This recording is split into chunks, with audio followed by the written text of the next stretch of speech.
Hello again, everybody. This is Craig Evans of Autism Hangout, and thank you for tuning into this Autism Hangout special report, where today we're talking with author Mary Calhoun Brown, whose books is getting all sort of great reviews all across America.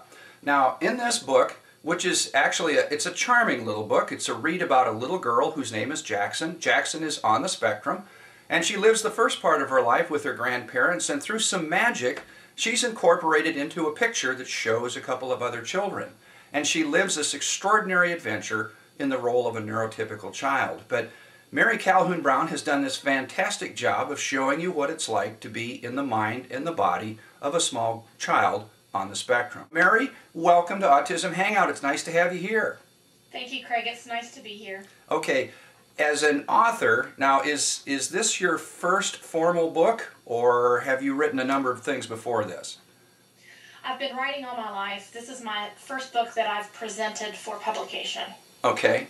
Now, in this book, you talk about a child with autism. I'd really like to know what your inspiration was. Do you have a child on the spectrum yourself?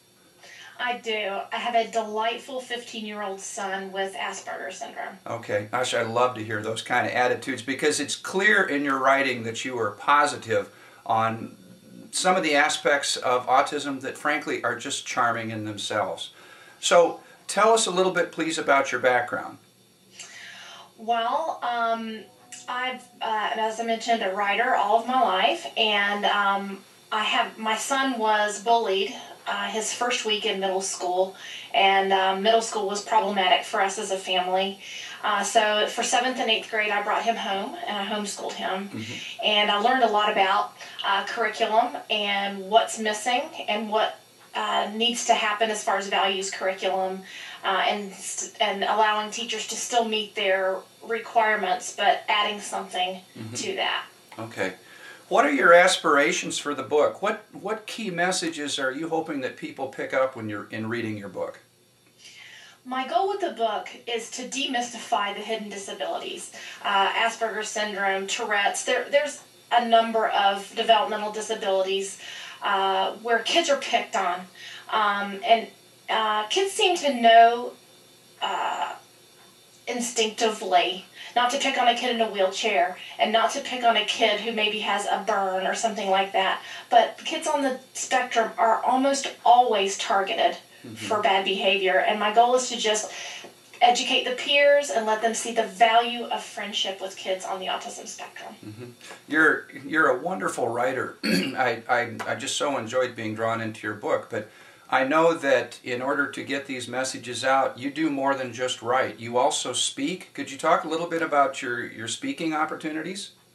Sure. My favorite thing to do is to go into classrooms, whether through Skype or personal visits. Oh, I just love to do that. It's so much fun. And I do creative writing with the kids and try to get their senses involved. And I try to help those kids who are reluctant writers and support those kids who like to write. The other thing that I like to do is to go in to teachers' conferences and help inspire teachers to then inspire those writers. Mm-hmm. Okay, do you carry messages too about autism when you go into a classroom? Oh, absolutely. In fact, as I'm writing my next book and future books, I always want there to be someone on the spectrum in the book, whether it's the main character or a supporting character, because I just feel that's so important to get that out there. You know, 1 in 91, 1 in 100, whatever you want to call it, there's one kid in every grade across this country who's affected by autism. One of the things that your book does exceedingly well, too, is in many cases, because of the sensory issues of somebody on the spectrum, they see things, they feel things to a much greater degree than a neurotypical. And your book, your story about Jackson, brings that to bear when she touches a carpet or when she smells things or when she sees things.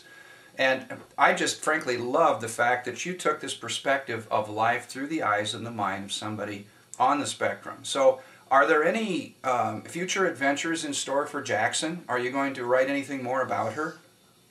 My youngest son keeps asking. He would like for me to do a series of books. But one thing I'm trying to do is focus on historical fiction and what will work in the classroom. And so instead of trying to use Jackson anymore, I want to show different people on the spectrum. Not everybody is like Jackson.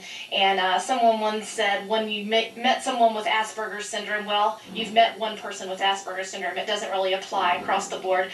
So I want to show more glimpses of the spectrum in my writing. So Jackson, I love her, and maybe someday I'll revisit her, but I'm moving on right now. You mentioned that you want to bring in more of a historical perspective. I realize that in putting together the book, and this, by the way, is the book, There Are No Words, you bring in the historical perspective to help tie things together. Is this something you picked up on as a mom that homeschools, the importance of actually educating in addition to just exposing?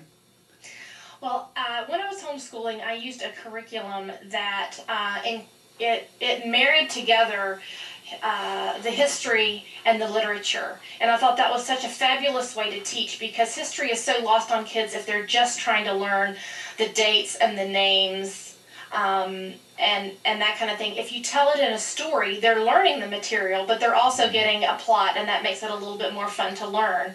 And historical fiction just happens to be my favorite genre anyway when I'm reading. So. Okay, Mary, how can people pick up your book? Where can they go to find it? Well, they can always get it from my website, which is www.marycalhounbrown.com. It's also available at Amazon.com and BarnesandNoble.com. And from my wonderful publisher's website, which is LuckyPress.com. Okay, Lucky Press is right there local with you, or where's Lucky Press? No, she's in another state. The owner's name is Janice Phelps Williams, and she's just the greatest. Well, it's always delightful to get new publishers. We have great publishers in this field. It's always delightful to get somebody new in as well. Well, Mary, thank you for appearing with us today. I wish you much luck, not only with this book, but your future endeavors.